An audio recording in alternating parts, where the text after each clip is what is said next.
नमस्कार, welcome back. मैं doctor सरिता आज एक नया टॉपिक लेके आपके सामने हूँ। आज का टॉपिक है डेंगू फीवर। जैसे ही रेनी सीजन आता है, मच्छरों की ब्रीडिंग होने शुरू हो जाती है और चिकनगुनिया, डेंगू, मलेरिया जैसी बीमारियां अपने सामने आती है। तो आज हम डिस्कस करते हैं डेंगू फीवर के बारे में।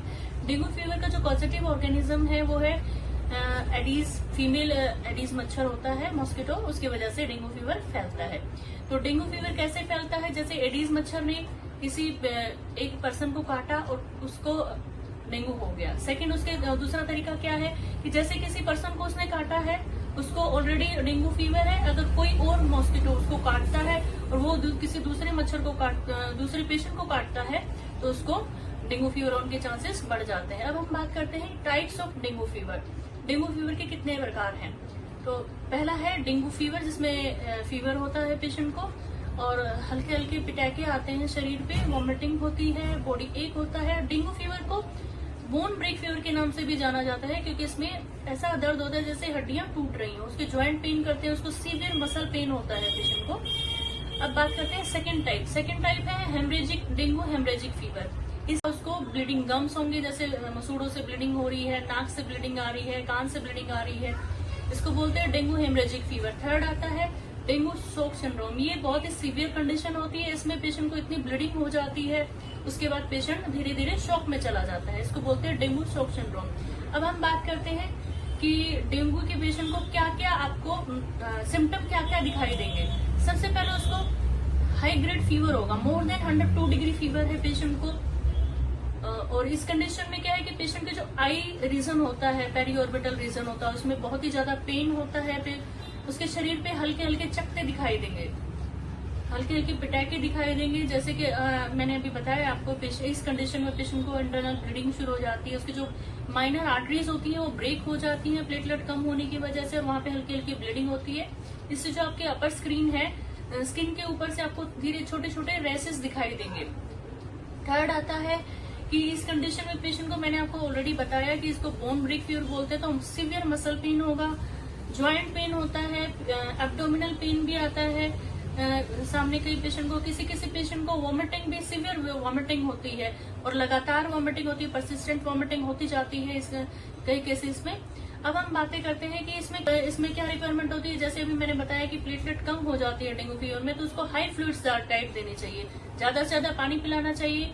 पानी किस प्रकार से पिला सकते हैं? आप उसको नारियल पानी दे सकते हैं, आप उसको जूस बना के दे सकते हैं, ऑरेंज जूस वगैरह दे सकते हैं, आप उसको लिक्विड में दूध दे सकते हैं। सेकंड आता है उसको आप पपाया के पत्ते, जो पपीते के पत्ते होते हैं, उसका रस निकाल के भी दे सकते हैं, उसको बेसल लीव्स का रस भी दे सकते हैं।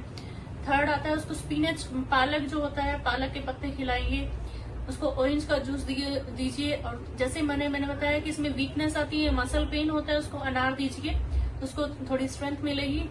थर्ड आता है कि इसमें आप उसको ज्यादा से ज्यादा कोकोनट वाटर दीजिए। कोकोनट वाटर एक हाइड्रेशन के लिए बहुत ही अच्छा तरीका है कि उसकी हाइड्रेट रखेगा और उसकी प्लेटलेट को मेंटेन रखता है।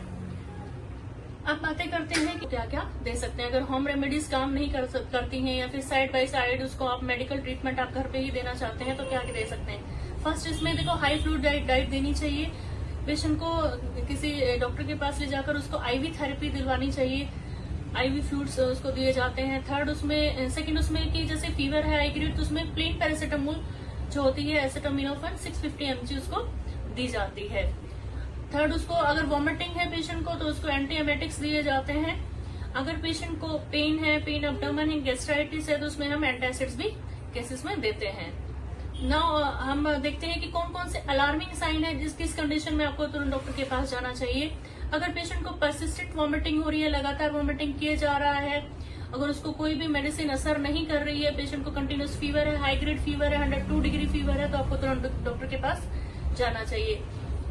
एक जैसे मैंने सेकंड टाइप आपको ऑलरेडी बताया है कि अगर पेशेंट को ब्लीडिंग हो रही है, गम से ब्लीडिंग है, नेजल ब्लीडिंग है, या फिर कई इसमें एक और मैं आपको बताना चाहूंगी इस केस में कि कई बार पेशेंट को क्या है कि पेन होता है, एब्डोमेन पेन होता है। इस केस में क्या होता है कि जो अपना लीवर होता है उस पर सूजन आ जाती है, इसको मेडिकल टर्म में हिपेटोमेगैली भी कहते हैं, और इंट्रापेरिटोनियल फ्लूइड्स भी रेज हो जाता है। तो उस कंडीशन में भी आपको डॉक्टर के पास जाना चाहिए। अगर पेशेंट कंप्लेंट कर रहा है कि उसको पेट में हैवीनेस है, पेट में फुलनेस फील हो रही है, पेट में दर्द है, तो उस कंडीशन में भी आपको तुरंत डॉक्टर के पास जाना चाहिए। अब हम बात करते हैं कि अगर आपको कैसे पता चलेगा, आपने होम रेमेडीज दी है, आपने अपने घर पे पैरासिटामोल पेशेंट को खिलाई है, तो पेशेंट कैसे रिकवर कर रहा है।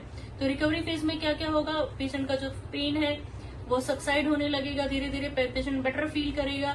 थर्ड, उसका जो फीवर है वो भी सबसाइड होने लग जाता है, और उसके जो रेसेस हैं उसमें इचिंग होनी शुरू हो जाएगी। तो आप इचिंग के लिए उसको एंटीहिस्टामिन्स दे सकते हैं।